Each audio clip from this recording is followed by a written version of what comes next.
বিশ্বকাপ final, Argentina বনাম Spain. Crore crore football প্রেমীদের অপেক্ষার অবসান হলেও শেষ হাসিটা হেসেছে স্পেন। অতিরিক্ত সময়ের একমাত্র গোলে 1-0 ব্যবধানে আর্জেন্টিনাকে হারিয়ে দ্বিতীয়বারের মতো চ্যাম্পিয়নশিপ অর্জন করেছে স্প্যানিশরা।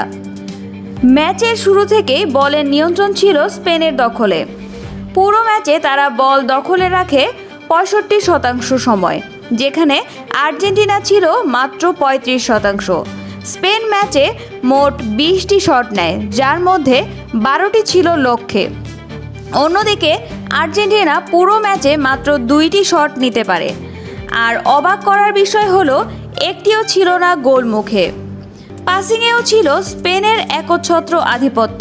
তারা মোট 618টি পাস দেয়, যার মধ্যে 568টি সফল, অর্থাৎ পাস সফলতার হার ছিল 92%।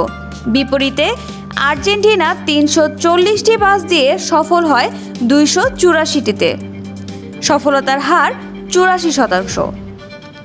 কর্নারের হিসাবেও এগিয়ে ছিল স্পেন। 9টি কর্নারের বিপরীতে আর্জেন্টিনা পায় মাত্র 1টি কর্নার। ম্যাচে স্পেন 12টি ফাউল করলেও আর্জেন্টিনা করে 18টি।